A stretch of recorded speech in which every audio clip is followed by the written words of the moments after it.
Hello, future nurses. Welcome back to the channel that's here to make your NCLEX prep smarter, not harder. We upload 1 or 2 must-know NCLEX questions every day.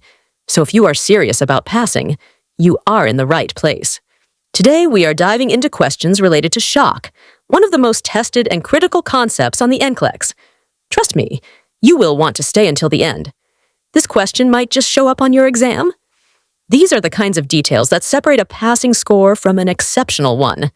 But first, a quick word. Are you ready to conquer the NCLEX and launch your nursing career with confidence? Introducing the Complete NCLEX Review online course, your ultimate tool to pass the NCLEX on your first try. With over 100 hours of animated lectures, 500 hours of recorded content, 5,000 high-yield NCLEX questions, and 500 Next Generation NCLEX (NGN) practice questions, we cover everything you need, from fundamentals to advanced clinical judgment. You will also get 15 full-length CAT-style mock exams to build your test day stamina, plus a comprehensive NCLEX ebook you can use anytime, anywhere. And here is the best part. You get 1-year access to the entire course with just one easy payment. Thousands of students have already passed with our proven system. Now it is your turn. Enroll today and join the ranks of successful NCLEX nurses. Check out the link in the description to get started. Your NCLEX success story starts now. All right, now let us jump into today's question. A patient with severe dehydration and a heart rate of 120 beats per minute, blood pressure of 80/50 millimeters of mercury, and cool, clammy skin is being evaluated for hypovolemic shock. Which laboratory finding supports this diagnosis? Let us take a look at the answer choices carefully. Option A, serum sodium of 130 milliequivalents per liter, or 130 millimoles per liter. Option B, metabolic acidosis confirmed by arterial blood gases. Option C, serum lactate of 3 millimoles per liter. Option D, mixed venous oxygen saturation greater than 80%. All right, now let us break this down and find the correct answer. The correct answer is option B, metabolic acidosis confirmed by arterial blood gases. Let us talk through why this is the best choice and why the other options do not fit. In hypovolemic shock, the body loses a significant amount of intravascular volume, leading to poor tissue perfusion. As a result, cells switch to anaerobic metabolism, causing lactic acid buildup. This leads to metabolic acidosis, which we see confirmed on arterial blood gases with a low pH and low bicarbonate. For the other options, sodium usually increases with dehydration, so 130 milliequivalents per liter is actually too low. Serum lactate of 3 millimoles per liter indicates mild hypoperfusion, but in severe shock, we expect levels above 4 millimoles per liter. Mixed venous oxygen saturation levels are low in hypovolemic shock, typically below 60%, not high. High mixed venous oxygen saturation is seen in distributive shock, like sepsis. Remember, recognizing the early signs of shock and understanding laboratory markers is crucial, both on the NCLEX and in real life. All right, let's keep the momentum going. We just covered question 1, and now we're moving on to question 2, which focuses on hypovolemic shock, a critical topic you must know for the NCLEX and your nursing practice. So let's dive right into it. Here's the question.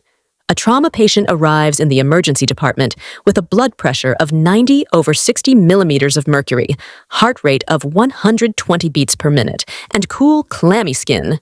The nurse suspects hypovolemic shock. How much blood loss is required for hypovolemic shock to occur? Let's go through the answer choices carefully. Option A, less than 30%. Option B, more than 25%. Option C, more than 15%. Option D, more than 10%. Think about the body's compensatory mechanisms, and when they start to fail, that will help you pick the right answer. The correct answer is option C, more than 15%. Here's a quick breakdown so you understand why this is the best choice. When the body loses about 15% of its total blood volume, it starts activating compensatory mechanisms like an increased heart rate and vasoconstriction to maintain blood pressure and perfusion. If the blood loss continues past 30 to 40%, you will see severe hypotension, changes in mental status, and weak pulses. Blood loss under 10% typically will not result in clinical shock because the body can still compensate effectively. Now, let's continue and move on to question 3. Here's the question. A patient who is experiencing hypovolemic shock has decreased cardiac output, which contributes to ineffective tissue perfusion. The decrease in cardiac output occurs due to. Let's go through the answer choices carefully. Option A, an increase in cardiac preload. Option B, an increase in stroke volume. Option C, a decrease in cardiac preload. Option D, a decrease in cardiac contractility. Take a moment to think about how changes in blood volume impact the heart's ability to fill and pump. This will help you arrive at the correct answer. The correct answer is option C, a decrease in cardiac preload. Let's quickly review why this is the best choice and how it ties into the overall picture of hypovolemic shock. In hypovolemic shock, blood loss or fluid depletion reduces the amount of blood returning to the heart. This decreases preload, which is the stretch of the ventricles during filling. With less stretch, the heart pumps out less blood, leading to a drop in stroke volume and cardiac output, ultimately impairing tissue perfusion. Now, let's continue and move on to question 4. Here's the question. During what stage or class of hypovolemic shock does the sympathetic nervous system attempt to maintain cardiac output? Let's go through the answer choices carefully. Option A, I option B, the 3 option C, of V option D. Take a moment to think about how the body compensates during different stages of shock. This will help guide you to the correct answer. The correct answer is option D to 2. Let's quickly review why this is the best choice and how it fits into the stages of hypovolemic shock. Stage 2, hypovolemic shock is marked by a 15 to 30% blood volume loss, and during this stage, the sympathetic nervous system is activated to compensate for the reduced circulating volume. This response includes an elevated heart rate, peripheral vasoconstriction, and increased contractility to help maintain cardiac output and blood pressure despite the ongoing fluid loss. Great job so far. Get ready, because we're heading into question 5 next. Here's the question. You are caring for a patient who has lost 45% of their fluid volume and is currently in hypovolemic shock. The patient is under hemodynamic monitoring, and efforts to restore fluid volume are being made. Which of the following findings suggests the patient is still in hypovolemic shock? Let's go through the answer choices carefully. Option A, decreased central venous pressure. Option B, increased pulmonary artery, wedge pressure. Option C, increased mean arterial pressure. Option D, decreased systemic vascular resistance. Take a moment to think about which measurement best reflects the heart's filling status and ongoing fluid volume deficits. The correct answer is option A, decreased central venous pressure. Let's quickly review why this is the best choice and how it helps identify ongoing hypovolemic shock. A low central venous pressure indicates that the volume of blood returning to the heart is still insufficient despite fluid resuscitation, meaning the circulatory volume has not yet been fully restored and the patient remains in shock. Now, let's keep moving and head into question 6. Here's the question. During what stage of shock does the body attempt to utilize hormonal, neural, and biochemical responses to maintain perfusion? Let's go through the answer choices carefully. Option A, refractory. Option B, initial. Option C, proliferative. Option D, compensatory. Consider when the body's defense systems kick in to preserve blood flow to the vital organs. The correct answer is option D, compensatory. Let's take a moment to understand why this option is correct and how it connects to the stages of shock. In the compensatory stage, the body activates physiological mechanisms like the sympathetic nervous system, the renin-angiotensin system, and the release of catecholamines to maintain blood flow to critical organs such as the heart and brain, while reducing perfusion to less vital organs like the skin, gastrointestinal tract, and kidneys. Now, let's keep going and move on to question 7. Here's the question. A critically ill patient presents with confusion, hypotension, a fever of 103 degrees Fahrenheit or 39.4 degrees Celsius, and a lactate level of 4.5 millimoles per liter. The nurse suspects septic shock. Which intervention should be performed first? Let's go through the answer choices carefully. Option A, administer broad-spectrum antibiotics. Option B, Insert an indwelling urinary catheter for fluid balance monitoring. Option C. Start an insulin infusion for stress-induced hyperglycemia. Option D. Perform passive limb exercises to prevent venous stasis. Think about which action directly addresses the underlying cause of septic shock and reduces mortality risk. The correct answer is option A. Administer broad-spectrum antibiotics. Let's break down why this option is correct and how it aligns with managing septic shock. In septic shock, rapid antibiotic therapy is crucial because the underlying cause is overwhelming infection, and delaying antibiotics significantly increases the risk of death. Now, let's keep the momentum going and move on to question 8. Here's the question.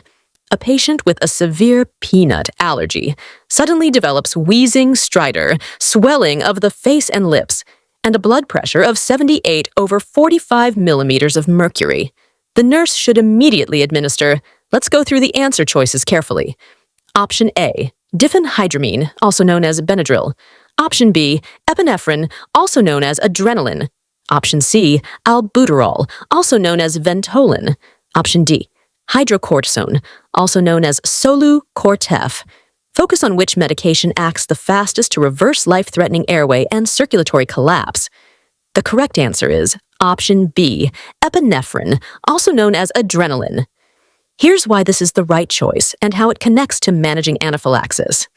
Epinephrine is the first-line treatment because it rapidly reverses airway obstruction, bronchospasm, and severe hypotension, making it life-saving in anaphylactic reactions. Now let's stay sharp and move on to question 9. Here's the question.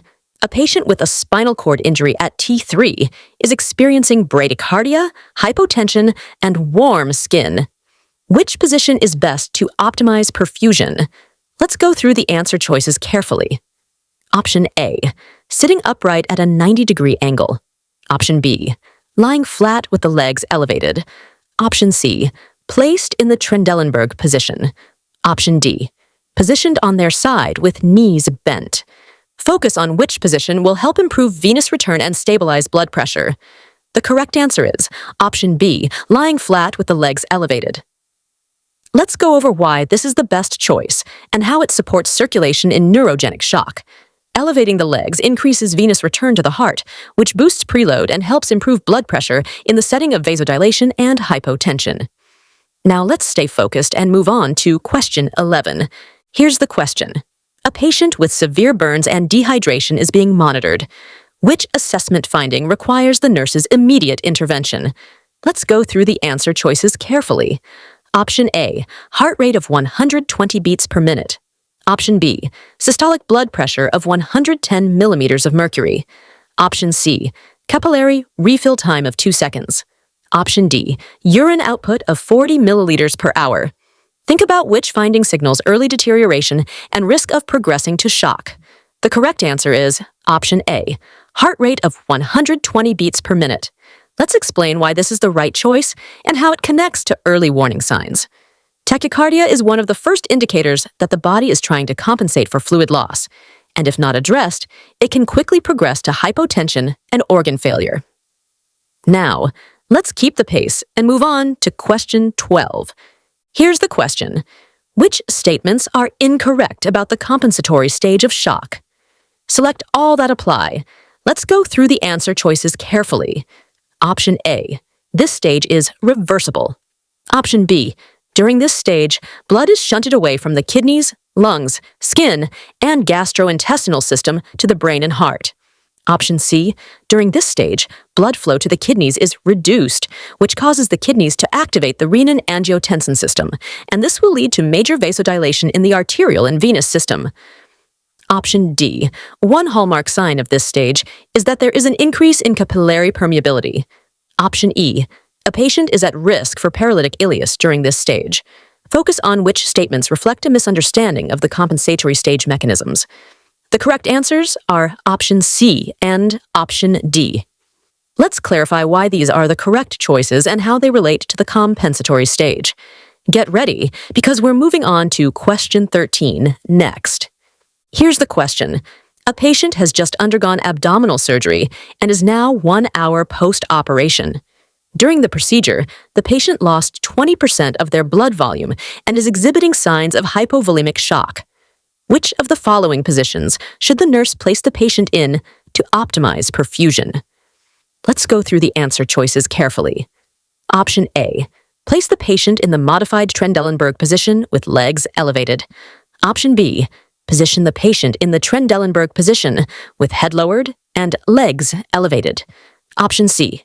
Position the patient in a high Fowler's position with the upper body elevated at 60 to 90 degrees. Option D.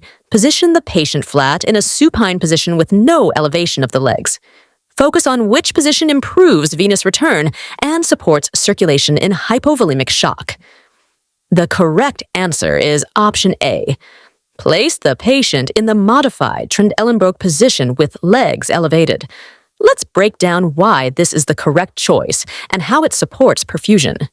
The modified Trendelenburg position helps promote venous return, increases preload, and improves cardiac output, making it the most appropriate choice for hypovolemic shock. Now let's keep going and move on to question 14. Here's the question. A 35-year-old male is brought to the emergency department after sustaining multiple long bone fractures and a severe abdominal injury. The patient appears anxious with the following vital signs: blood pressure, 70/54 millimeters of mercury, heart rate 125 beats per minute, respirations 30 breaths per minute, oxygen saturation on 2 liters, nasal cannula 96%, temperature 99.3 degrees Fahrenheit, and pain level 6 out of 10. Upon examination, the skin is noted to be cool and clammy. Given these findings, what is the nurse's immediate priority? Let's go through the answer choices carefully. Option A. Request a urine sample to assess renal function. Option B. Perform a 12-lead electrocardiogram to evaluate cardiac status. Option C. Initiate 2 large-bore intravenous access sites for fluid resuscitation. Option D. Apply a warming blanket to address the patient's temperature. Think about which intervention addresses the underlying cause of the patient's instability and supports circulation. The correct answer is option C. Initiate 2 large-bore intravenous access sites for fluid resuscitation. Let's explain why this is the correct choice and how it addresses the patient's critical condition. Establishing 2 large-bore intravenous access sites is essential to begin rapid fluid resuscitation, replacing lost volume, stabilizing blood pressure, and preventing the progression of hypovolemic shock. Now let's stay focused and move on to question 15. Here's the question. A nurse is managing a patient in hypovolemic shock who is receiving rapid intravenous crystalloid fluid infusions. Which of the following clinical signs requires immediate intervention? Let's go through the answer choices carefully. Option A. The patient's heart rate is 115 beats per minute. Option B. The patient exhibits dyspnea and has crackles upon auscultation of the lung fields. Option C. The patient is visibly anxious and restless. Option D. The patient's urinary output is 35 milliliters per hour. Focus on which clinical sign points to a life-threatening complication from rapid fluid administration. The correct answer is option B. The patient exhibits dyspnea and has crackles upon auscultation of the lung fields. Let's review why this is the correct choice and how it relates to fluid management in hypovolemic shock. Dyspnea and crackles signal pulmonary edema, meaning the heart and lungs are overwhelmed by the fluid load, and this requires immediate intervention to prevent respiratory compromise. Now, let's continue and move on to question 16. Here's the question. During an in-service training for newly graduated nurses, you discuss fluid resuscitation strategies for hypovolemic shock. You ask the participants to identify which types of intravenous fluids are classified as crystalloids for this condition. Which of the following responses are incorrect? Let's go through the answer choices carefully. Option A. Albumin. Option B. Lactated ringers. Option C. Normal saline. Option D. Hetastarch.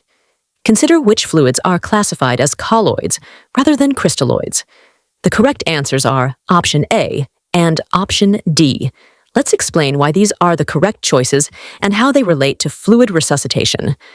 Albumin and hetastarch are colloid solutions, not crystalloids, and they stay within the intravascular space longer, while crystalloids like lactated ringers and normal saline are preferred for initial volume expansion in hypovolemic shock.